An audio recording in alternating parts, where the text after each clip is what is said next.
Salut bien-aimés, saints du Seigneur, que la paix du Seigneur soit votre couverture de partout où vous êtes. Nous bénissons l'Éternel, notre Dieu, pour la grâce qu'il ne cesse de nous accorder.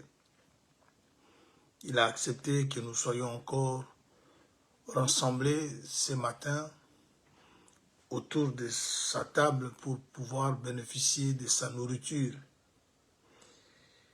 Et nous lui disons également merci pour la faveur qu'il nous a faite de nous approcher de lui dans ce programme de prière que nous avons déjà débuté depuis hier. Nous sommes aujourd'hui dans notre deuxième jour, car nous avons un programme de 14 jours de prière avec jeûne. Et ce programme prendra fin le 27 à 18 h. Nous jeûnons du matin au soir. Si vous trouvez bon de nous rejoindre aussi dans ce programme, vous serez bienvenus, car la prière et l'enseignement marchent ensemble. Ce sont là les deux activités principales de l'Église. C'est aussi les deux armes offensives et défensives que doivent avoir les enfants de Dieu pour faire face à tous ces combats que nous connaissons, nous subissons pendant la marche que nous effectuons. Soyez bénis, comme on l'avait promis, par la grâce du Seigneur, nous allons enseigner chaque matin jusqu'au 27 et l'enseignement qui accompagne notre programme de prière. Mais c'est déjà un enseignement qu'on avait déjà commencé il y a cela quelques semaines. Nous parlons sur le livre des psaumes 103, verset 14, 1 Thessaloniciens chapitre 5, verset 23. Ce sont là les deux écritures de base pour ces sujets importants que nous sommes en train de partager avec les enfants du Seigneur.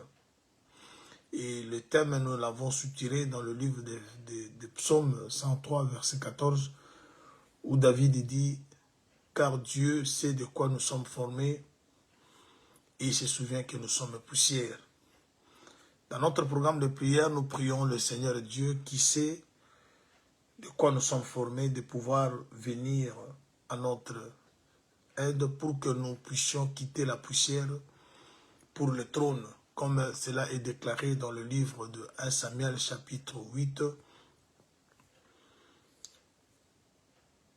Il est écrit « Dieu retire de la poussière le pauvre et du fumier l'indigent pour le placer sous le trône avec les grands, afin que ces derniers partagent un trône de gloire avec les grands. » On avait déjà expliqué dans le vidéo comme les audios précédents, on a parlé, l'homme tiré de la poussière, c'est Adam, celui qui est tiré du fumier, ou celle, c'est Ève.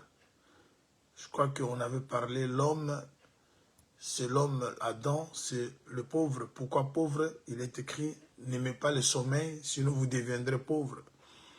Et lorsque Adam a dormi, il s'était fait pauvre. Voilà pourquoi le Seigneur Jésus-Christ, le véritable Adam, s'est aussi fait pauvre, lui le riche, pour nous sauver. Alors, nous sommes tirés de la poussière, également du fumier, parce que le Seigneur veut que nous puissions partager un trône de gloire. Le Seigneur veut notre perfection, il veut notre évolution, il veut notre progrès. Le Seigneur veut que nous avancions, le Seigneur veut que nous quittions tout ce qui a été mauvais. Voilà pourquoi il travaille dans la vie de chacun pour amener l'homme à la perfection. Mais nous avons également parlé de la formation d'Adam, qui est une formation qui a commencé de l'extérieur vers l'intérieur. Adam a été d'abord unitaire, d'abord la poussière devient un corps, devient une âme et il s'est dirigé vers l'esprit. Mais le deuxième Adam, lui, est d'abord esprit, ensuite une âme, et il finit par devenir homme. Et c'est cette formation-là que nous voulons en bénéficier. Avec le premier homme, nous avons péché, mais avec le deuxième homme, nous sommes sauvés. Voilà pourquoi les seigneurs, dans le travail qu'il fait maintenant, il commence dans le sens opposé. Il ne commence pas comme il avait d'abord commencé, de l'extérieur vers l'intérieur, mais il commence de l'intérieur vers l'extérieur. Il donne d'abord à l'homme l'esprit, il lui donne une âme, et il lui donne maintenant le corps. C'est-à-dire, quand Dieu visite l'homme, sa préoccupation, c'est d'abord l'intérieur. Lorsque l'intérieur est bien construit, il pensera maintenant à travailler l'extérieur. Voilà pourquoi il dit aux pharisiens, vous qui nettoyez la coupe, commencez d'abord par l'intérieur de la coupe, au lieu de nettoyer l'extérieur de la coupe. Lorsque l'intérieur sera nettoyé, l'extérieur sera de même. Voilà un peu, chers bien-aimés, ce que nous sommes en train de bénéficier comme nourriture ces jours-ci, par la grâce du Seigneur. Et la prière que nous sommes en train de faire, nous prions par rapport au livre de Psaume 51, verset 10 au 12e, où David prie, il demande qu'un cœur pur lui soit créé et un esprit bien disposé lui soit renouvelé. Que Dieu ne nous retire pas son esprit et qu'il ne le rejette pas non plus loin de sa face. Pourquoi nous prions pour l'esprit bien disposé? Parce que c'est ce qui a manqué à l'homme Adam lorsque le péché s'est présenté devant lui. L'âme était vivante, mais cette âme est finie par mourir. Cette âme était morte parce qu'une âme vivante peut toutefois mourir si l'esprit ne contrôle pas l'âme. Voilà pourquoi nous avons besoin d'un esprit bien disposé, comme David a dit, Salomon a dit, lorsque le corps est malade, c'est l'esprit qui peut sauver, qui peut fortifier le corps malade. Alors nous travaillons dans ce programme de prière, nous supplions Dieu de nous aider à avoir un esprit bien disposé pour que lorsque le combat, les tentations, tout ce que l'ennemi lance contre nous viendront et nous pourrons résister à toutes ces tentations par rapport à l'esprit qui est bien disposé. Voilà pourquoi la raison de notre programme de prière, selon la recommandation qui nous a été donnée du Seigneur. Alors, dans l'enseignement, comme c'est l'homme a trois parties, il a l'esprit, il a l'âme et le corps. Chacune des parties a un rôle particulier à accomplir. L'esprit, c'est lui qui entre en contact avec le Dieu créateur. Et lorsqu'il entre en contact avec le Dieu créateur, il transmet à l'âme tout ce qu'il a reçu de Dieu. Voilà pourquoi Paul a dit, l'esprit lui-même dit à notre esprit que nous sommes enfants de Dieu. Vous voyez, l'esprit lui-même, ça c'est Dieu qui est esprit. Il vient parler à notre esprit que nous sommes enfants de Dieu. Lorsque l'esprit reçoit le témoignage de Dieu, et ce témoignage va être transmis à l'âme et le corps va exécuter. Voilà pourquoi dans cet enseignement, nous voyons ce que Paul a dit également aux Thessaloniciens, que le Dieu de paix vous sanctifie lui-même et tout entier, tout votre être. Il commence à énumérer les choses ou les éléments qui composent l'être. Il dit l'esprit, l'âme et le corps. Il ajoute également, sachant que ce n'est pas facile, mais ce n'est pas impossible, il dit, celui qui vous a appelé, lui-même le fera. Ce qui veut dire que c'est Dieu qui est le seul à sanctifier l'esprit, l'âme et le corps. Voilà pourquoi nous sommes en train, chers bien-aimés, de parler de ces choses. Alors, sans plus tarder, nous voulons avancer parce qu'on était arrivé au point de parler sur la vie de Noé. Pourquoi parler de Noé? Il a été cité parmi les 3 personnes qui ne peuvent pas mourir lorsque la colère de Dieu se révèle contre un pays où l'iniquité est commise. Il dit, si je prends la décision de détruire un pays, là nous sommes dans le livre d'Ézéchiel, chapitre 14, vous pouvez lire tous les chapitres, mais nous prenons le verset 12 et nous descendons au verset 14. Il dit, si je prends la décision de détruire un pays à cause de l'iniquité qui est commise, mais si dans ces pays, on trouve ces 3 hommes, Noé, Daniel et Job, les 3 là ne seront pas tués parce qu'ils sauveront leur âme. Et c'est là que nous sommes en train maintenant de savoir, de comprendre pourquoi on exclut Noé, Job ainsi que Daniel. Alors nous avons commencé par Noé. Nous avons trouvé que Noé, il a été un homme très différent de tous les autres de sa génération. Les gens qui ont vécu l'époque de Noé, ils n'ont pas vécu, ils n'ont pas une vie comme celle de Noé. Alors le Seigneur a promis, dans Matthieu 24, 37, dans Luc 17, 26, 27, il a dit, les choses que nous avons vues arriver à l'époque de Noé, ces choses arriveront également à l'avènement du Fils de l'homme. Et n'oubliez pas, quand l'apôtre Paul parle de l'esprit, de l'âme, du corps qui doivent être gardés irrépréhensibles, il précise pour l'avènement du Seigneur. C'est-à-dire nous tous comme enfants de Dieu, nous attendons la venue du Seigneur. Alors les gens qui attendent le Seigneur revenir, ils doivent avoir une attitude, ils doivent avoir un comportement, ils doivent avoir une mode de vie qui doit être différente des autres. Alors, nous allons voir la vie de Noé pour que cela nous donne maintenant l'enseignement. Parce que Dieu, comme il a agréé Noé, il doit aussi agréer tout homme qui va ressembler à Noé. Alors, Noé, d'après Genèse 6, Dieu reproche l'homme parce que le cœur de l'homme était dirigé vers le mal. Mais le cœur de Noé était un cœur différent. Un cœur qui était attaché aux valeurs.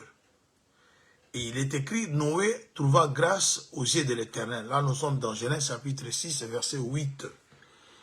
Et nous avons expliqué, trouver grâce auprès de Dieu, ce n'est pas avoir des immeubles. Ce n'est pas avoir de maison, de l'argent. On peut avoir l'argent, mais sans trouver grâce aux yeux de l'Éternel. Trouver grâce aux yeux de l'Éternel, c'est écouter Dieu, c'est comprendre Dieu, c'est être bénéficiaire de révélation de Dieu, voir les choses que les autres ne voient pas. C'est ce que la Bible nous explique. Alors, nous avons commencé à décortiquer qu'est-ce qu'est la grâce. Le frère Paul nous explique dans son livre à Tite, il dit dans chapitre 2 de Tite 11, « Grâce de Dieu, c'est une source de salut pour tous les hommes. » Cette grâce, elle a été manifestée. Vous savez que la grâce manifestée, comment?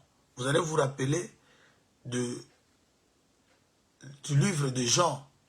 Lorsque vous lisez Jean chapitre 1er, à partir du verset 16 et 17, l'Écriture dit, la loi est venue par Moïse, la grâce et la vérité sont venues par Jésus-Christ, vous voyez? C'est-à-dire, avant la venue de Jésus, la vérité comme la grâce n'était pas dévoilée. Voilà pourquoi on dit que la grâce source de salut a été manifestée. Elle nous enseigne. C'est-à-dire, cette grâce qui s'est manifestée, elle n'est pas muette. C'est une enseignante. Elle nous enseigne quoi? À renoncer aux œuvres mortes. Vous voyez? C'est-à-dire, la grâce procure la vie. Quand vous avez les œuvres mortes en vous, c'est-à-dire, vous avez une vie morte. Vous n'avez pas la vie, vous avez une âme morte. Maintenant, la grâce, lorsqu'elle vient, quelqu'un qui trouve grâce, c'est quelqu'un qui écoute l'enseignement. Vous ne pouvez pas parler de la grâce sans que vous puissiez ou également parler de la vérité. Parce que les deux viennent ensemble. Et qui les amène, c'est l'homme de Jésus. Voilà pourquoi on dit que la grâce a été manifestée et elle nous enseigne à renoncer aux œuvres mortes. Le Seigneur ne voulait pas nous voir périr. Voilà. Il nous envoie maintenant un prédicateur. Celui qui va nous amener à porter un évangile qui va transformer nos vies pour que nous puissions bénéficier de sa grâce. Alors, chers bien-aimés, c'est là que nous avons compris, lorsque Noé a trouvé grâce, c'est-à-dire Noé était enseigné, et que la Bible, les Écritures confirment que Noé était enseigné. Nous avons lu Hébreux, chapitre 11, le verset 7 au verset... Oui, je lis le verset 7. C'est par la foi que Noé, divinement averti, des choses qu'on ne voyait pas encore, saisi d'une crainte respectueuse, construisit une arche pour sauver sa famille. C'est par elle qu'il condamna le monde et devint héritier de la justice qui s'obtient par la foi. Parce qu'aujourd'hui, nous allons parler de la construction de l'arche. Tout celui qui veut sauver sa peau, sauver sa vie, sauver sa famille, doit construire une arche. Noé a construit l'arche pour sauver sa vie ainsi que celle de sa famille. Alors, on est tous appelés à construire l'arche. Mais l'arche, pour qu'elle soit construite, il faut qu'il y ait quelqu'un qui doit te parler, te montrer, te demander, parce que tu ne peux pas construire comme tu penses. Il faut construire d'après le modèle de Dieu. Il faut construire l'arche comme le Seigneur veut qu'elle soit construite. Alors c'est ce qu'on doit parler aujourd'hui, parce que nous avons besoin du salut. Nous voulons voir nos familles être sauvées. Nous voulons voir nos enfants, nos femmes, tout ce qui nous appartient, tous ceux qui nous appartiennent comme membres de famille, d'être sauvés. Mais il nous faut une arche. Et cette arche va être construite par ceux qui veulent le salut, ceux qui veulent être sauvés. Si vous ne construisez pas votre arche, alors oubliez le salut. Mais pour que vous construisez l'arche, il faut aussi qu'on vous dise comment doit être cette arche. Et c'est comme ça qu'on va devoir s'échanger ou parler un peu par la grâce du Seigneur ce matin. Alors, on dit qu'il est devenu l'héritier de la justice. En construisant l'arche, il condamna le monde avec cette arche, par cette arche, et devint un héritier ou l'héritier de la justice qui s'obtient par la foi.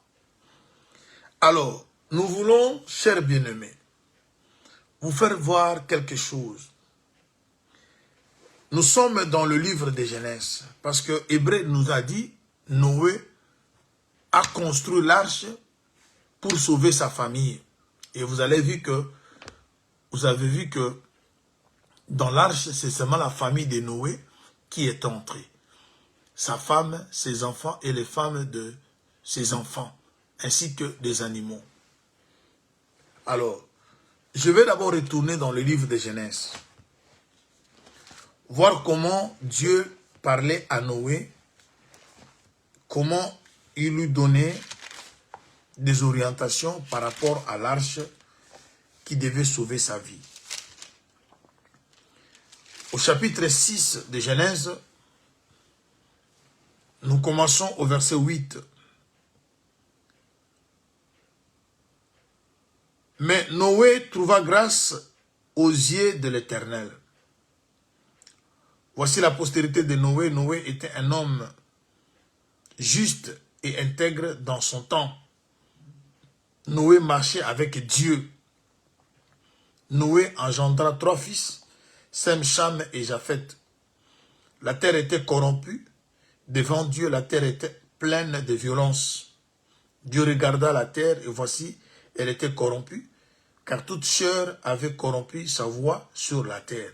Alors Dieu dit à Noé, la fin de toute chair est arrêtée devant moi, car ils ont rempli la terre de violence. Voici, je vais les détruire avec la terre. Fais-toi une arche de bois de gopher. Tu disposeras cette arche en cellule et tu l'enduras de poids en dedans et en dehors. Voici comment tu la feras. L'arche aura un cellule. Je vous épargne de la dimension. On aura peut-être le temps prochainement pour parler comment mesurer, comment, ainsi de suite. Mais je veux que nous puissions rester sur 2 choses que le Seigneur a dites à Noé. Il a parlé, il a d'abord indiqué le bois avec lequel l'arche doit être fabriquée. Et vous verrez que ce bois de gopher, on a parlé de ce bois une seule fois il n'y a qu'une seule place dans la Bible, on parle de ce bois. Vous ne verrez pas dans la Bible le mot gopher être répété plusieurs fois. Mais pourquoi ces mots, pourquoi ces bois? Parce qu'il y en avait eu plein. Mais Dieu choisit le bois avec lequel Noé devait construire son arche. Et il lui dit, lorsque vous allez construire l'arche avec le bois, il faut qu'il y ait des cellules. Autrement dit, de pièces, de compartiments. Il dit encore, il faut que cette arche soit embellie ou vous devez l'enduire de poids. Poids, c'est comme, ce sont des substances comme du goudron, quelque chose comme ça.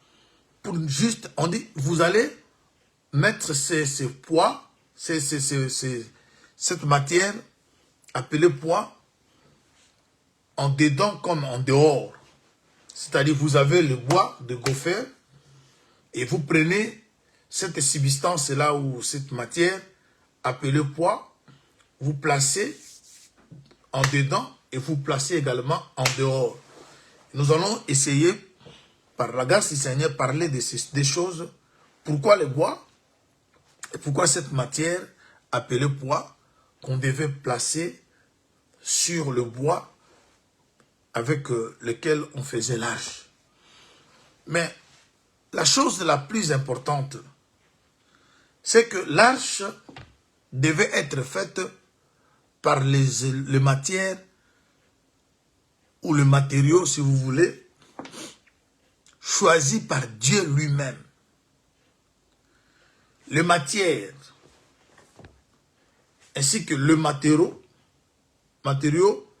ne sont pas ce que l'homme a voulu. Parce que Dieu sait quel genre de jugement il va exercer sur la terre. Alors la chose qui peut supporter, parce que le problème c'est ici, accordé le salut à Noé et à sa famille. Ce que vous pouvez retenir, d'abord pour le bois, vous savez déjà que lorsqu'on parle du bois, vous voyez l'arbre, il s'agit de l'arbre. Mais pourquoi ce bois doit être appelé gopher? Et vous verrez dans la Bible, il n'y a qu'une seule place dans ce livre de Genèse 6 qu'on parle de ce bois. Et il n'a pas été répété dans les autres livres. C'est simplement pour parler qu'il était un bois unique. Alors, lorsque nous parlons de quelque chose qui est unique, ça nous renvoie vite au Seigneur Jésus-Christ, qui est le Fils unique du Père. Parce que Jésus s'est fait aussi bois. Vous savez comment il s'est présenté: je suis le cep, vous êtes des sarments. Il a parlé qu'il est l'arbre de vie, ainsi de suite. Parce qu'ici, nous sommes dans la conservation de la vie. Dieu est au point de détruire le monde, tuer, mais il veut conserver la vie de Noé, de sa famille et de tous qui vont écouter sa prédication.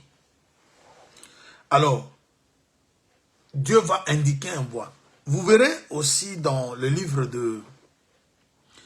d'Exode, au chapitre 15, permettez que je vous lise ça, parce que nous voulons comprendre quelque chose par rapport au bois. Parce qu'il faut que chacun de nous construise une arche. Et cette arche permettra à ce que ta vie soit sauve, épargnée, ainsi que celle de ta famille. Mais l'arche en question doit être faite avec le bois de gopher. Un bois que la Bible parle de ce bois qu'une seule fois dans le livre de Genèse. Mais comme tout mouvement dans les Écritures cache une vie, le Seigneur nous aide à comprendre le pourquoi de sa rareté. Je suis dans Exode chapitre 15. Exode 15, je lis le verset 24.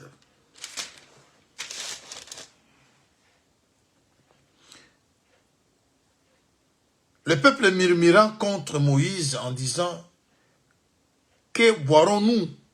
Moïse cria à l'Éternel, et l'Éternel lui indiqua un bois qu'il jetant dans l'eau, et l'eau devint douce. Ce fut là que l'Éternel donna au peuple des lois et des ordonnances. Ce fut là qu'il le mit à l'épreuve. Israël est dans la marche. Il arrive quelque part, il a besoin de boire de l'eau. Mais il s'est fait que l'eau était amère. Le peuple est pris par la soif. Mais l'eau qui est devant le peuple, c'est de l'eau empoisonnée. Ce n'était pas une bonne eau. Mais pour en retirer l'amertume, tout ce qui était amer dans l'eau, Moïse ne savait pas quoi faire. Vous savez, chers bien-aimés, nous qui sommes serviteurs de Dieu, il faut que nous soyons aussi sincères devant Dieu et devant le peuple. En aucune fois, nous aurons des solutions de vos problèmes. Mais il n'y a que le Seigneur Jésus-Christ qui a toutes les solutions de nos difficultés, de nos situations. Il faut, même quand on vous pose une question, chers bien-aimés, cela ne peut jamais vous enlever le titre de ministre si vous dites à quelqu'un ou à celui ou au peuple qui vous pose la question que je ne connais pas, je n'ai pas la réponse à cette question. Mais laissez-moi consulter Dieu. Ça, Moïse l'a fait. Vous savez, Moïse qui parlait bouche à Dieu, une fois on lui a posé une question, il n'avait pas la réponse. Il a promis au peuple de lui donner le temps d'aller consulter Dieu. Ça crée en nous la fidélité. On doit servir Dieu avec fidélité. Parce que nous ne connaissons pas tous. La Bible dit, vous connaissez, nous connaissons en partie et nous prophétisons en partie. Il peut arriver que vous n'ayez pas la réponse à une question, vous n'ayez pas la lumière à une écriture, ça ne vous enlève pas le titre du ministre. Mais quand vous cherchez à bricoler, à épater, à répondre à toute question, quand même eh bien vous n'avez pas la réponse, c'est là où on tombe dans de fausses interprétations, parce que vous n'êtes pas éclairé sur le sujet. Laissez le temps au temps. Le Seigneur peut vous éclairer et vous allez revenir. Et ça, c'est même la fidélité qu'on a, le respect qu'on a dans l'œuvre du Seigneur. Alors, le peuple pleure, Moïse en son tour, il va demander à Dieu, qu'est-ce que je peux faire devant cette situation? Le peuple a soif, mais l'eau qui est là, elle est amère. Le Seigneur Dieu va indiquer, j'aime ça, lorsqu'on indique, c'est-à-dire, il y avait plusieurs bois. Mais ce n'est pas tout le bois qui était capable d'absorber ce poison, cette amertume qui était dans l'eau. Mais il y avait un bois parmi les autres. Et le bois était indiqué. Et Moïse va prendre ce bois. Le verset 25, Moïse cria à l'Éternel. Vous savez pourquoi? Vous savez pourquoi il nous est recommandé, nous, serviteurs de Dieu, en particulier, en général, les enfants de Dieu, de beaucoup prier. Parce que toutes les questions que nous avons par rapport à l'enseignement, là où on n'arrive pas à comprendre une écriture, vous savez, l'apôtre Paul, pour ouvrir une parenthèse, l'apôtre Paul, lorsqu'il parle à Timothée, j'aimerais que vous voyez ça. Je suis dans 1 Timothée.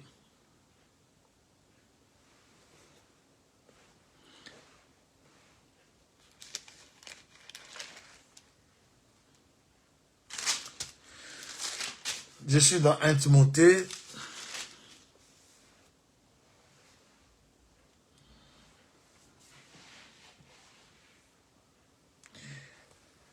L'apôtre dit ceci à Timothée, je prends le verset rapidement.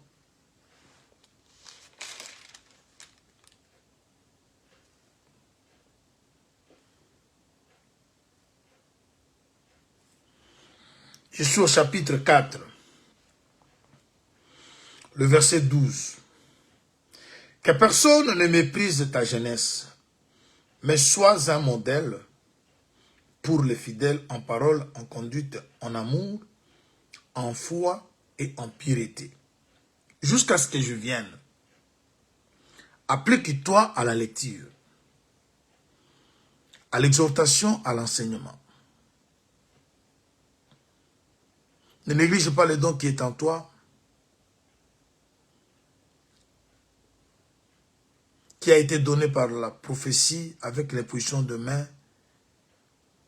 de l'assemblée des anciens. Occupe-toi de ces choses, donne-toi tout entier à elle, afin que tes progrès soient évidents pour tous. Veille sur toi-même, ainsi de suite. Vous voyez, un conseil que Timothée reçoit de Paul, on dit de beaucoup lire. Lorsque on lit beaucoup, la connaissance aussi augmente. D'abord, la connaissance des Écritures. Parce que toute interprétation, toute explication qu'on peut donner, s'appuyant sur les Écritures, c'est-à-dire si l'explication qui est donnée n'a pas une référence, n'a pas une écriture qui la soutient, déjà cette révélation est allée au-delà de ce qui est écrit. Alors maintenant, l'inspiration qui doit être accompagnée par l'écriture, c'est aussi la question de beaucoup prier. Parce que lorsqu'on prie, on pénètre un domaine spirituel. Alors, c'est dans la prière. Parce que lorsqu'on dit que Moïse, dans le verset 25, Exode 15-25, on dit que Moïse cria à l'Éternel. Lorsque vous criez à l'Éternel, ce n'est pas que vous insultez, c'est dans la prière. La demande est présentée, l'homme de Dieu se recueille, il parle à Dieu sur la situation, sur la demande, sur la question, sur la préoccupation du peuple. On n'a pas toujours de réponse à toutes les questions que vous nous posez. On peut aussi être ignorant, mais comme on est les canaux, nous sommes des canaux par lesquels Dieu doit passer, Dieu passera toujours. Vous savez ce que Dieu a dit à Ananias ou à Paul. Il n'a pas révélé à Paul toute la parole de Dieu le même jour. Il lui a révélé une partie. Il lui a promis de lui révéler d'autres choses à la suite des temps. Mais Dieu, lorsqu'il appelle quelqu'un, il lui donne d'abord des bases. Il lui donne d'abord quelque chose qui va servir de fondement pour que vous soyez reconnu ministre. Vous aurez d'abord des éléments clés. Mais il y aura d'autres grâces, d'autres connaissances qui pourront s'ajouter après, lorsque vous continuez l'exercice. Mais il faut que vous soyez fidèle. Alors, si vous dites au peuple, je n'ai pas la réponse, je ne connais pas l'explication de cette écriture, ça ne vous enlève pas le titre du ministre. Nulle part, on dit que le ministre a toutes les réponses à la question, aux questions qui lui seront posées. Mais c'est plutôt les ministères, parce qu'il faut savoir faire la différence. Nous avons le ministère de la parole. Et nous avons le ministre. Le ministère de la parole, c'est l'ensemble de toutes les grâces que Dieu a déposées à l'Église pour l'enseignement. Je récite une partie, l'autre a récit une autre, et c'est ce qui fait maintenant l'ensemble. Et l'Église aura toujours, si moi je ne connais pas, un autre ministre aura la connaissance des choses que moi j'ignore. Et c'est ce qui fera toujours que l'Église ne sera pas toujours dans les ténèbres. Mais ce n'est pas qu'une seule personne aura toute la connaissance.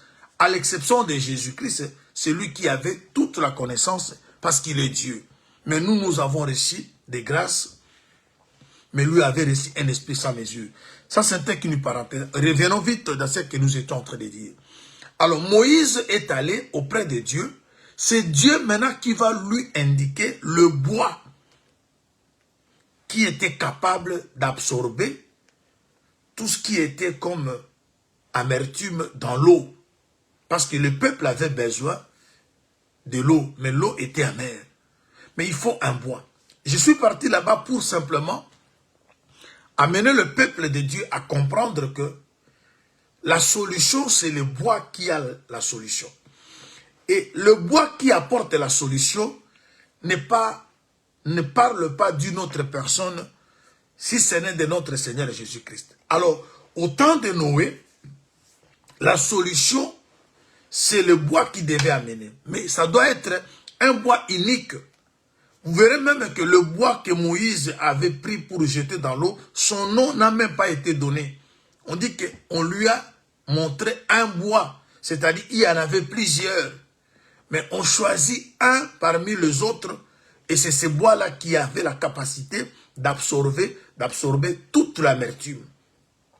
Et vous savez que Jésus-Christ, c'est lui, l'unique. Il est écrit dans le livre d'Ecclésiaste, parmi 1000 hommes, on a trouvé un. Vous voyez? C'est-à-dire l'homme qui est trouvé parmi les autres, capable de porter nos fardeaux. Je vais vous faire voir. Alors, lorsqu'on parle de ce bois de gofé, c'est un bois qui sera capable d'affronter, parce que le jugement qui va s'abattre sur la terre, ça va s'exercer par l'eau.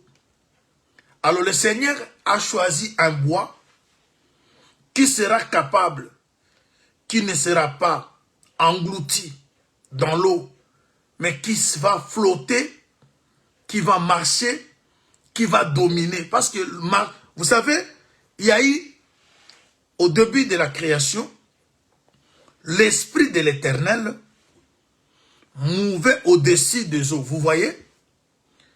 L'eau représentait déjà le monde. Maintenant, il y avait un homme, il y avait un esprit qui a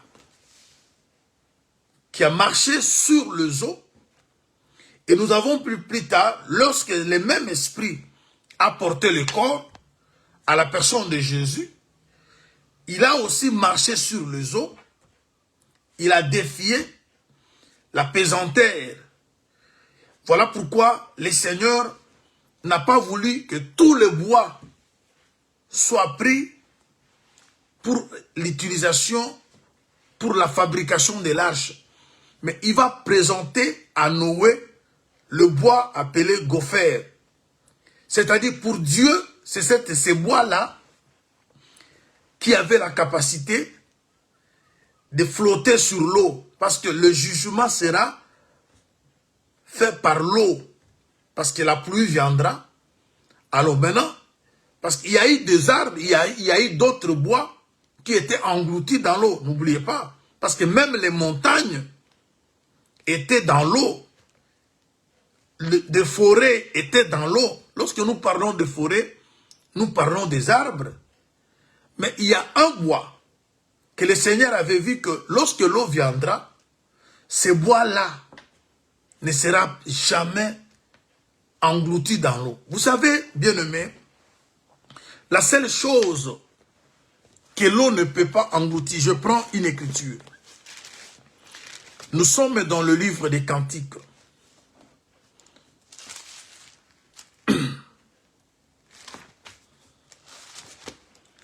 Nous sommes dans le livre des Cantiques.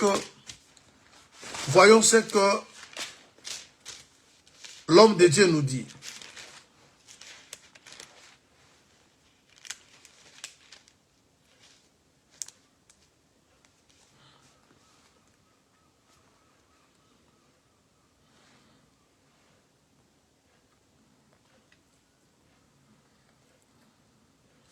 Chapitre 1er des Cantiques, chapitre 8, voulais-je dire. Chapitre 8, Cantique, je commence au verset 6. Cantique des Cantiques 8.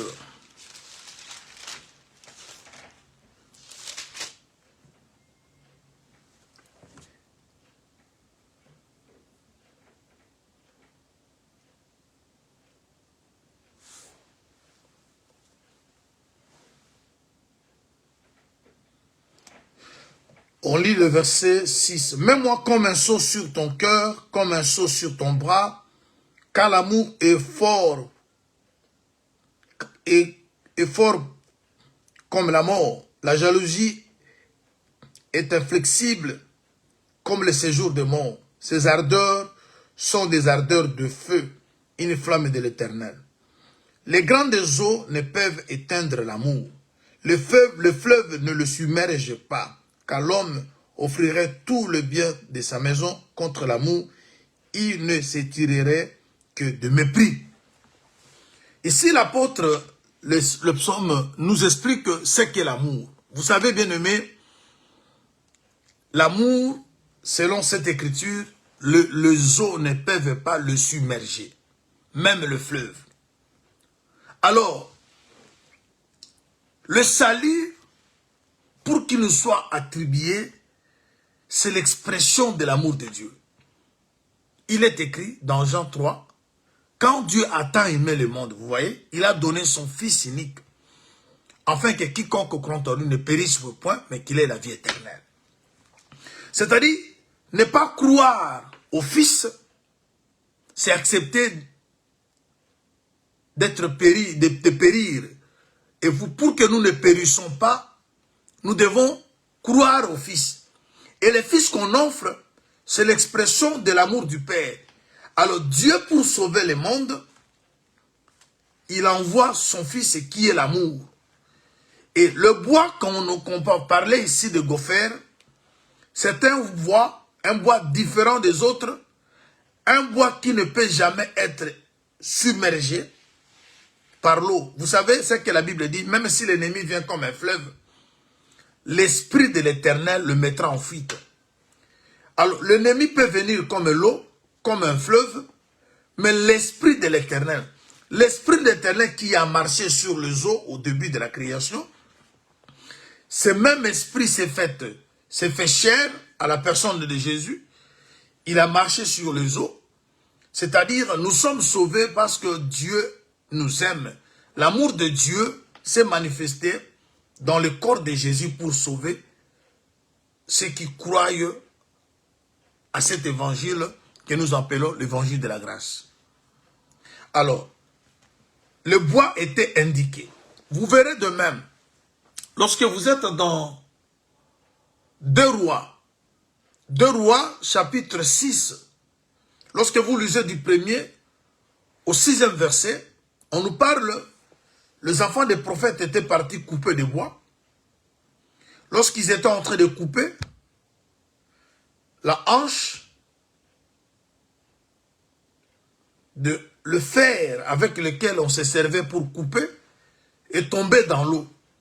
Et quelqu'un a crié, il a été emprunté. Mais pour faire surnager le fer qui était tombé dans l'eau, on a aussi besoin d'un bois.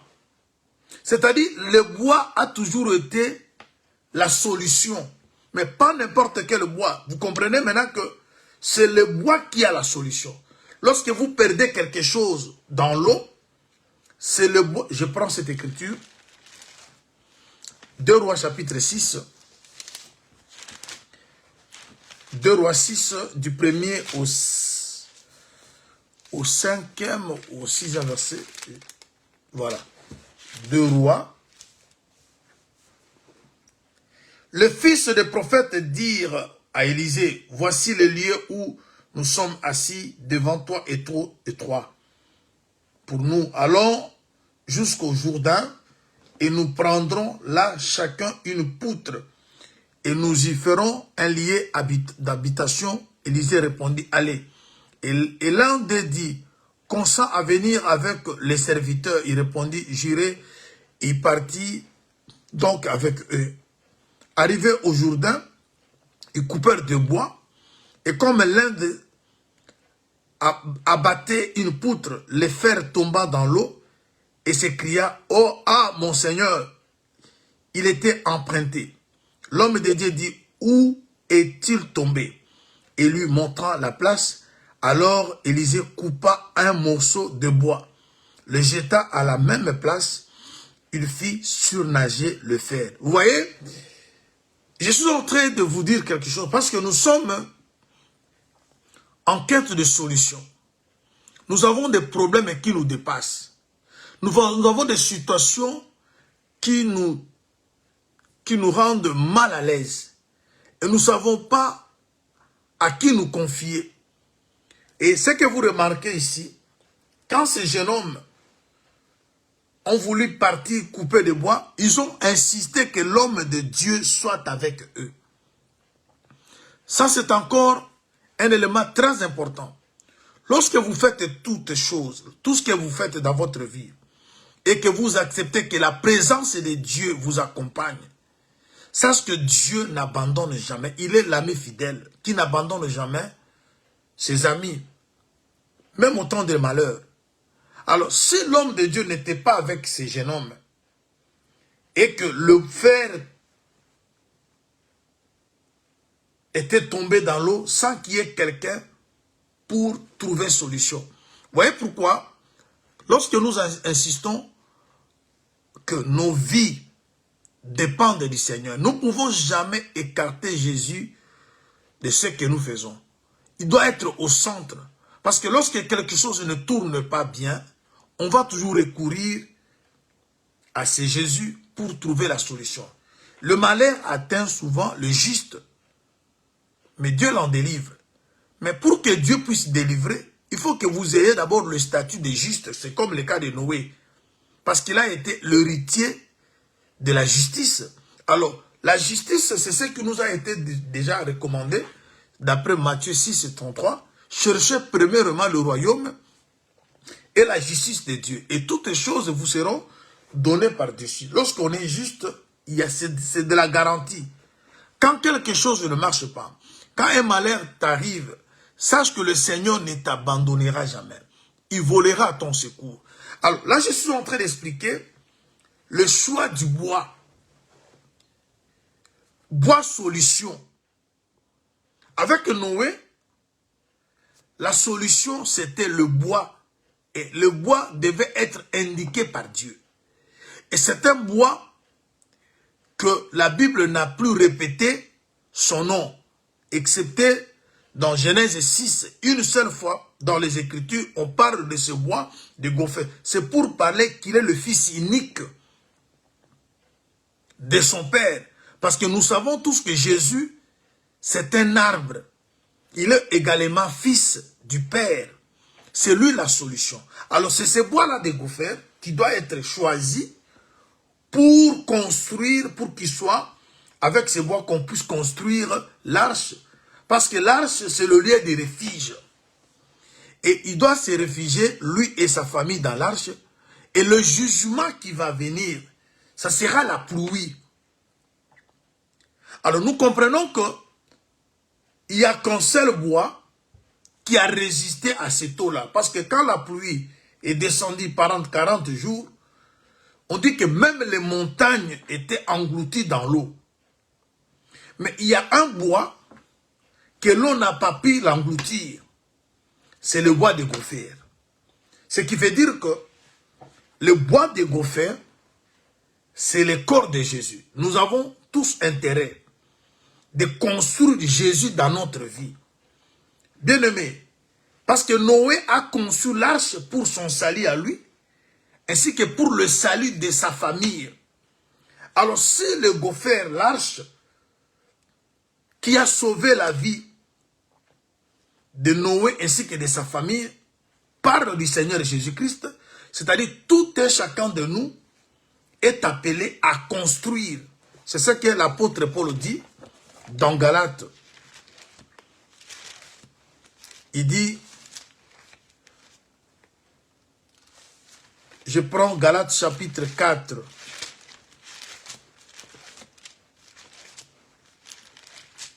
Galates 4. Galates chapitre 4. Permettez.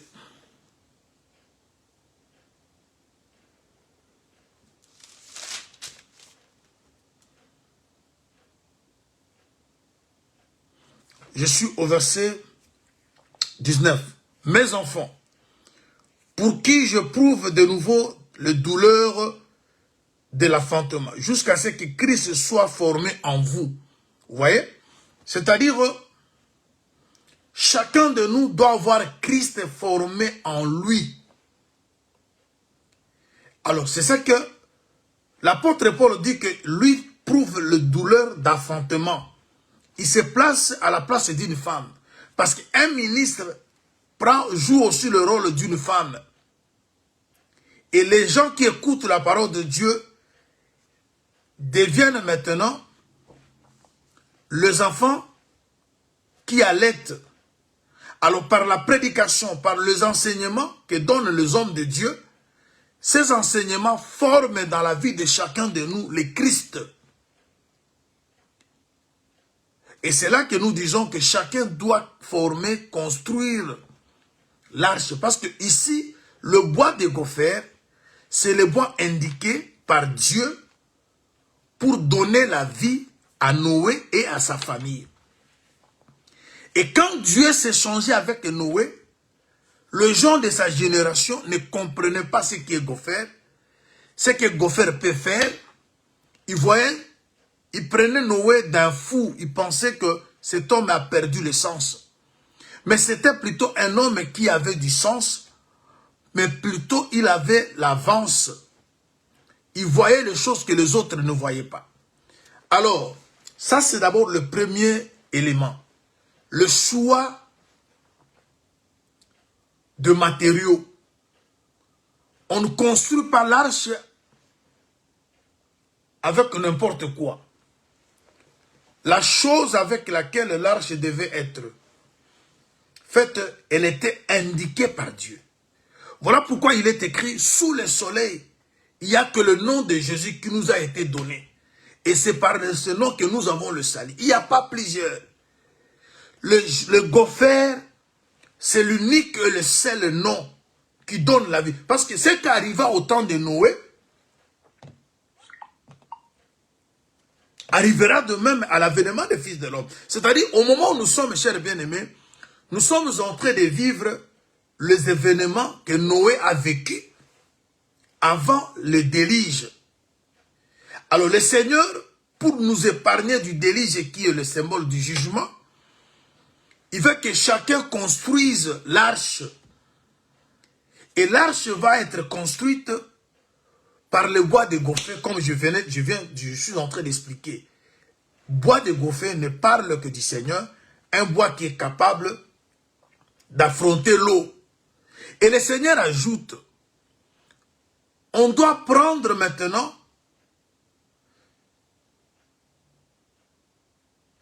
une substance comme appelée poids, comme je disais au début là.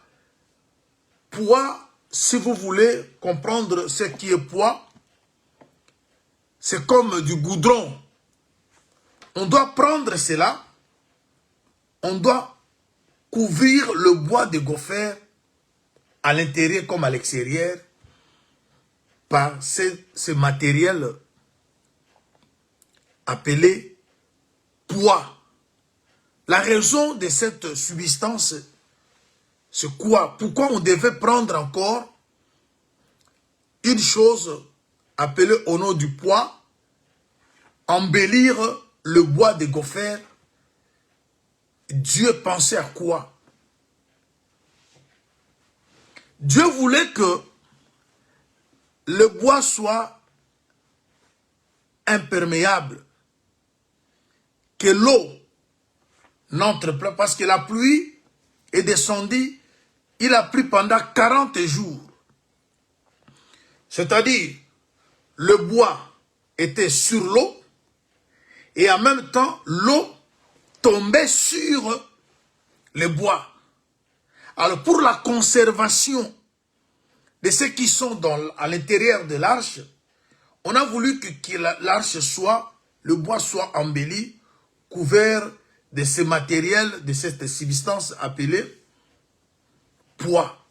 C'est pour simplement parler de l'imperméabilité.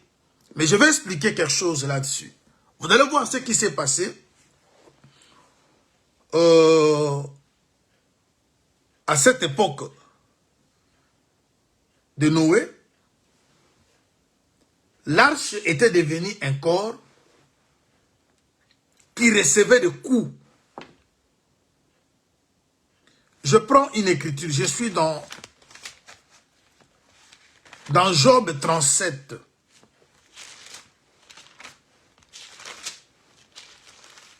Job chapitre 37, je commence au verset 6. Il est dit, t'as la neige tombe sur la terre. Il dit, t'as la pluie même aux plus fortes pluies. Il met un sceau sur la main de tous les hommes, et afin que tous se reconnaissent comme ses créatures. L'animal sauvage se retire dans une caverne et se couche dans sa tanière. L'ouragan vient du midi, le froid de vent du nord. Par son souffle, Dieu produit la glace. Il réduit l'espace où se répandaient les eaux. Il charge de vapeur les nuages et il les disperse étincelant. Leur évolution varie selon ses desseins pour l'accomplissement de ce qu'il leur ordonne sur la face de la terre habitée. C'est comme une verge dont il frappe à sa terre, ou comme un signe de son amour qui le fait apparaître. C'est-à-dire, lorsque la pluie descend, en commençant par le verset 6, Dieu parfois utilise la pluie comme un fouet. La pluie, parce que le jugement, à cette époque de Noé, c'était exercé par l'eau de la pluie. Vous savez que le jugement, c'est la punition. Dieu était en train de frapper la terre. Mais le fouet, la verge que Dieu s'est servi avec pour frapper la terre, c'était la pluie. Et comme la pluie est descendue pendant 40 jours, ça parle aussi de 40 coups de fouet.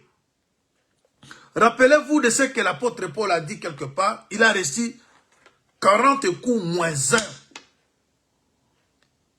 Parce que la totalité des épreuves, la totalité des souffrances ne réservait qu'au Seigneur. Alors maintenant, lorsque l'arche est construite et l'arche est couverte de poids, comme je venais de dire, c'est-à-dire, c'est pour épargner les gens qui sont dans l'arche d'être fouettés, chicotés. Cela explique même Ésaïe 53. Le châtiment qui nous donne la paix est tombé sur l'arche. C'est-à-dire l'arche devient notre bouclier. À la place que le Seigneur te frappe, à la place que le Seigneur me frappe, il y a quelqu'un qui a reçu le coup à notre place. Et cet homme-là, c'est bien le Seigneur Jésus-Christ, qui est le bois de Gopher, qui est l'arche dans laquelle nous sommes cachés. Alors tout ce que pouvait arriver à nous tombe sur le Seigneur. Voilà pourquoi on a l'assurance de tout recevoir. On a l'assurance d'avoir le pardon parce que quelqu'un a souffert à notre place.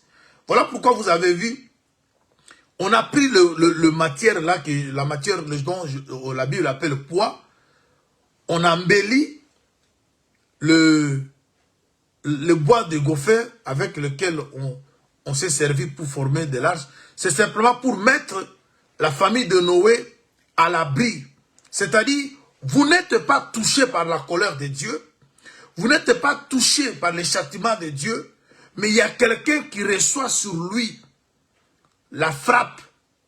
Alors, la pluie est décrite dans cette écriture comme un fouet, comme une verge que le Seigneur utilise pour frapper la terre. Mais quand Dieu frappait la terre par le déluge, il a épargné un groupe de gens. Nous étions épargnés de cette frappe parce que nous nous sommes cachés dans l'arche. Alors, il est de notre intérêt, chers bien-aimés, de construire, chacun de nous, de construire une arche. Construire l'arche ne veut simplement dire que le Christ soit formé en toi. Vous savez, bien-aimés dans le Seigneur, nous sommes dans l'histoire de Tamar et Juda. Je suis dans Genèse 38. Vous savez ce qui est arrivé à Juda. Juda, lorsqu'il s'est séparé avec ses frères, il a eu 3 enfants. Le premier, son premier-né, a eu pour femme Tamar. Il est mort sans donner des enfants à cette femme. Le second a pris la relève. Il est aussi mort, il n'a pas donné des enfants. Il restait maintenant le troisième, le petit, au nom de Sheila. Selon la coutume, c'est cet enfant-là qui devait devenir également la femme de cette femme-là, Tamar. Mais comme il était petit, on a dit à Tamar de rentrer un peu chez elle, c'est-à-dire dans sa famille, en attendant que l'enfant grandisse. Elle était à l'entente que cet enfant devienne son mari. Et lisez l'écriture de Genèse 38, vous verrez ça. Et l'enfant grandit. Il n'a pas toujours été donné à Tamar comme mari. Un jour, Juda, le beau-père de Tamar, est parti tondre ce brebis dans la ville ou le village où habitait Tamar. Tamar s'est déguisée. Elle a enlevé tout ce qu'elle avait comme tenue de veuve. Parce qu'en Israël, quand vous êtes veuve, vous êtes reconnu par la tenue. Quand vous êtes fiancé, vous êtes reconnu par la tenue. Lorsque vous êtes marié, ainsi de suite. Alors, elle enlève ça. Même si vous êtes prostitué, rien que par la tenue, vous serez reconnu. Cette dame enlève la tenue qu'elle avait. Elle porte maintenant la tenue d'une prostituée. Juda vient, elle n'est reconnue par sa belle-fille. Il tombe amoureux de cette fille. Et la fille exige, si tu veux sortir avec moi, il faut que tu me rassures. Il faut que tu me rassures, me donnes quelque chose. Juda promet d'envoyer à cette femme un chevreau. Mais il lui donne maintenant un gage. Il prend le bâton, il prend le cachet, il prend le lacet, il donne à cette femme comme garantie. Et il connaît la femme, il rentre, il envoie les chevreaux, la femme enlève les habits de la prostituée. On vient, on cherche dans la ville, dans le village, on ne voit pas cette femme-là. Et quelques mois après, 3 mois après, on apprend à Juda que ta belle-fille est enceinte. Elle qui n'a pas un mari. Comment elle est devenue enceinte? Juda a dit que cette femme mérite d'être lapidée. Mais lorsque la femme vient, dit, bon, j'accepte d'être lapidée, mais l'auteur de cette grossesse, c'est le propriétaire de ces choses que je détiens. Le bâton, le cordon, ainsi que les cachets. Vous voyez? Et cela fait qu'à la place, au lieu que la femme soit lapidée, Juda a dit, c'est moi qui suis coupable. C'est-à-dire, quand vous avez quelque chose qui appartient à Juda, vous ne mourrez pas. C'est-à-dire, les 3 choses-là que cette femme avait détenues venaient de Juda. Vous voyez, le cachet, le cordon, ainsi que le bâton. Oh, dans la prophétie de Genèse 49, il a été dit que ces bâtons ne se pas s'éloigner de Juda. C'est-à-dire, quand le Seigneur Jésus-Christ a donné à l'Église un gage, c'est le Saint-Esprit. Le Saint-Esprit, c'est Dieu dans l'homme. Et quand vous avez le Saint-Esprit, et qui prend la direction de votre vie, c'est-à-dire, vous avez Christ formé en vous. Parce que lorsque l'apôtre Paul parle dans Galates chapitre 4, verset 19, il ne parle pas de Jésus. Jésus n'était que dans le ventre de Marie. Mais dans le ventre de l'Église, on n'a pas Jésus, on a Christ. Christ, c'est l'Esprit. Christ, c'est le oint. Nous n'avons pas Jésus. Ce qui se forme en nous, c'est le Christ. Mais dans le ventre de Marie, c'était Jésus. Mais nous, l'Église, nous avons Christ. Chacun doit construire Christ dans sa vie. Et le Christ est construit par la prédication. Comme l'apôtre dit que il était là, prouvant les douleurs d'enfantement. C'est-à-dire le souci de tout ministre, c'est de voir Christ formé dans la vie de ceux qui écoutent l'évangile. Et le Christ qui est formé dans nos vies, c'est ça, l'arche qui rassure ta sécurité qui t'épargne de la mort. Alors, chers bien-aimés,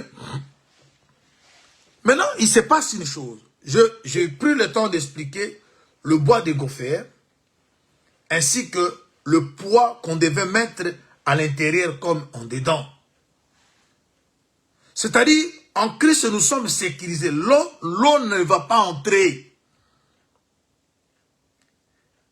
C'est-à-dire, tous les jugements vont s'abattre sur le Seigneur. Il prend notre place. Je rassure à quelqu'un. Nous avons un bois solution. Vous avez perdu quelque chose. C'est facile. Le monde vous a tout ravi. Parce que l'eau dans laquelle le fer était tombé, c'est aussi le monde. Le monde peut vous arracher le mariage. Le monde peut vous arracher la paix. Mais si le bois vient d'être jeté, il faut... Élisée a dit, montre-moi là où le bois est tombé. C'est aussi le problème. Savoir confesser. Lorsque la confession, parce que montrer là où le bois est tombé, c'est aussi une bonne confession. Nous avons des situations que nous vivons. Des fois, nous nous sommes très mal comportés. Nous nous sommes très mal conduits. Et la solution retarde peut-être parce qu'on n'a jamais montré où la chose est tombée. Dans le livre d'Apocalypse, on dit, répands-toi où tu es tombé. Il faut qu'on soit d'abord sincère dans la confession. Il faut qu'on reconnaisse l'erreur, la faute qu'on a commise. Lorsque la faute est reconnue sincèrement, on montre là où la chose est tombée. C'est ici que j'ai perdu la crainte de Dieu. C'est dans le vol, c'est dans l'escroquerie, c'est dans la haine, c'est dans le mensonge, c'est dans ceci, c'est dans cela. Et on viendra, on amènera le bois. Le bois va être jeté à la place où tu as fait tomber le fer. Le fer, c'est aussi le symbole de la force. C'est avec le fer qu'ils étaient en train de couper le bois. Tu veux élargir ta tente, mais tu as besoin du fer. Et on dit qu'on l'a emprunté. Oui, cher bien-aimé. Parce que l'œil que nous avons, c'est l'œil de Jésus. Parce qu'il a dit, je suis l'œil, Job dit, je suis l'œil des aveugles, le pied du boiteux. Bien-aimé, tout ce que nous avons, c'est l'esprit du Seigneur. Mais des fois, nous l'attristons dans la manière de nous comporter. Alors, nous avons intérêt de faire une confession sincère. Nous avons un bois solution. Nous avons le bois solution qui est Jésus. Si vous avez l'amertume dans l'âme, ce bois est capable d'absorber toute votre amertume. Vous savez ce qui s'est passé avec Anne? Anne avait l'amertume dans le cœur à cause de manque d'enfants. Et un bois est venu sucer cette amertume. Et Anne était consolée. Lui qui ne fantait pas au monde, qui ne donnait pas des enfants, il a eu 6 enfants. Il a eu Samuel, ensuite il a eu 5 autres. C'est possible que ta situation change. Parce qu'on a un bois, lorsqu'il va être jeté, là où la situation ne va pas, il change le temps et il change les circonstances. Alors, chers bien-aimés, et nous avons besoin de ce bois. Noé était attentif à la parole du Seigneur pour voir le bois en question. Et aujourd'hui, ce bois n'est que Jésus. Et c'est ce Jésus-là qui est frappé à ta place. Le Seigneur s'était fait pauvre pour que tu sois riche. Le Seigneur a souffert pour que tu ne souffres pas. Voilà pourquoi Job dit, si quelqu'un meurt et revient à la vie, j'ai l'espoir que ma situation changera. Oui, l'homme meurt et qui est revenu à la vie n'est que le Seigneur Jésus. Tout ça, c'est pour que ta situation change. Voilà pourquoi je crois que dans ce programme, Dieu fera de merveilles. Alors, pour vous laisser vous reposer, parce qu'on va reprendre à 10 h. Demain, on sera là. On parlera maintenant de ce qui s'est passé. Les gens mangeaient et les gens buvaient. les gens mariés, leurs enfants et les gens s'est mariés. Alors on va parler, qu'est-ce que Noé mangeait avec sa famille? Et qu'est-ce qu'ils ont mangé dans l'arche? Parce que lorsqu'ils sont entrés dans l'arche, ils avaient aussi de la nourriture. Alors il est vrai que nous sommes dans un moment où les gens mangent, et nous aussi nous mangeons, mais nous ne mangeons pas comme les autres. Et ce sont des choses que nous allons devoir par la grâce du Seigneur apprendre si Dieu nous fait grâce demain. Alors ce que je veux que chacun de nous retienne, bien-aimés, nous sommes en train de prier que Dieu crée à nous, qu'il crée à nous un cœur pur et qu'il renouvelle en nous un esprit bien disposé. Et c'est possible. Nous avons des problèmes énormes. Nous avons des difficultés, mon Dieu, mon roi, qui ne dit pas son nom ou leur nom. Nous avons des difficultés. Nous voyons devant nous, les choses deviennent très sombres. On ne voit pas l'issue. On est bloqué, tout ce qu'on fait. On ne sait pas où aller. Mais il y a un bois solution. Si vous avez perdu, le bois a la capacité de surnager ce que tu as perdu. Si c'est de l'amertume, tu ne sais pas boire de l'eau parce que l'eau est amère. Le bois est capable d'absorber cette amertume. Nous avons des situations qui nous ont mis dans un état que je ne sais quoi dire. Mais il y a un bois. Et la mort vient. Le jugement, la destruction. Mais le Seigneur est capable de sauver ta famille. Si et seulement si tu avais accepté de construire l'arche comme Noé l'a fait. Ça sera ta garantie. Tu vas construire et pour toi et pour les gens de ta famille. Mais que ça soit goffert. Il faut qu'il soit également embelli de poids. C'est pour parler de l'imperméabilité. C'est-à-dire tu seras en sécurité. L'eau ne va pas te toucher. Ici, l'eau, c'est le jugement. L'eau, c'est la colère de Dieu. Rappelez-vous, nous ne sommes pas appelés à la colère, mais à l'acquisition du salut. En Jésus-Christ. C'est-à-dire, lorsqu'on est dans l'arche, le fouet tombe sur l'arche. Vous avez vu que la pluie, c'est aussi le coup de fouet. 40 jours de pluie, c'est les 40 coups. Voilà pourquoi Jésus a jeûné 40 jours, 40 nuits, pour dire que c'est lui qui est capable de prendre, de recevoir le coup à ta place.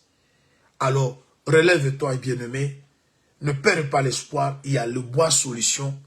Si le Seigneur te parle, si le Seigneur te montre, il te dit quelque chose, ta situation changera. Et nous sommes dans la prière, il est capable de changer notre nature. Il est capable de changer notre comportement. Il a la capacité de créer en nous un cœur pur et de renouveler à chacun de nous un esprit bien disposé. Parce que le Christ qui se forme en nous, ce n'est pas le Jésus. Nous avons le Christ. Et ce Christ-là, c'est l'esprit. Dieu veut demain poser en toi un esprit qui va tout changer. Que Dieu bénisse son peuple. Et n'oublions pas qu'il y a 10 heures heure de Londres, on va se connecter pour la prière. Nous avons encore 3 séances devant nous pour cette journée. Nous venons de terminer la séance du matin. On va reprendre à 10 heures. On priera également à 16 heures. Et la dernière de la journée, ça sera celle de 22 heures. Et demain sera notre 3e jour. Nous irons jusqu'au 27. Et c'est ça le programme. Nous prions que Dieu qui connaît de quoi nous sommes formés, qui nous vienne en aide. Demeurez bénis, chers bien-aimés, que le bois de gopher, que le bois indiqué, faire son œuvre, son travail dans la vie de chacun de nous. Nous avons besoin de voir les choses bouger. Nous avons besoin de voir les choses se réaliser. Ce qui est impossible devienne possible. Que Dieu bénisse son peuple. Demeurez bénis au nom de Jésus-Christ. Le mariage dans l'eau va surnager. Le voyage dans l'eau va surnager. L'entreprise qu'on sort, les enfants qui sont Dans l'eau, ils vont surnager parce que le bois, il faut que tu montres là où les choses sont tombées. Confession sincère est très importante pour que les prophètes jettent le bois. La solution ne manque pas chez le Seigneur, mais c'est nous qui n'ouvrons pas nos cœurs sincèrement. Demeurons bénis au nom de Jésus-Christ.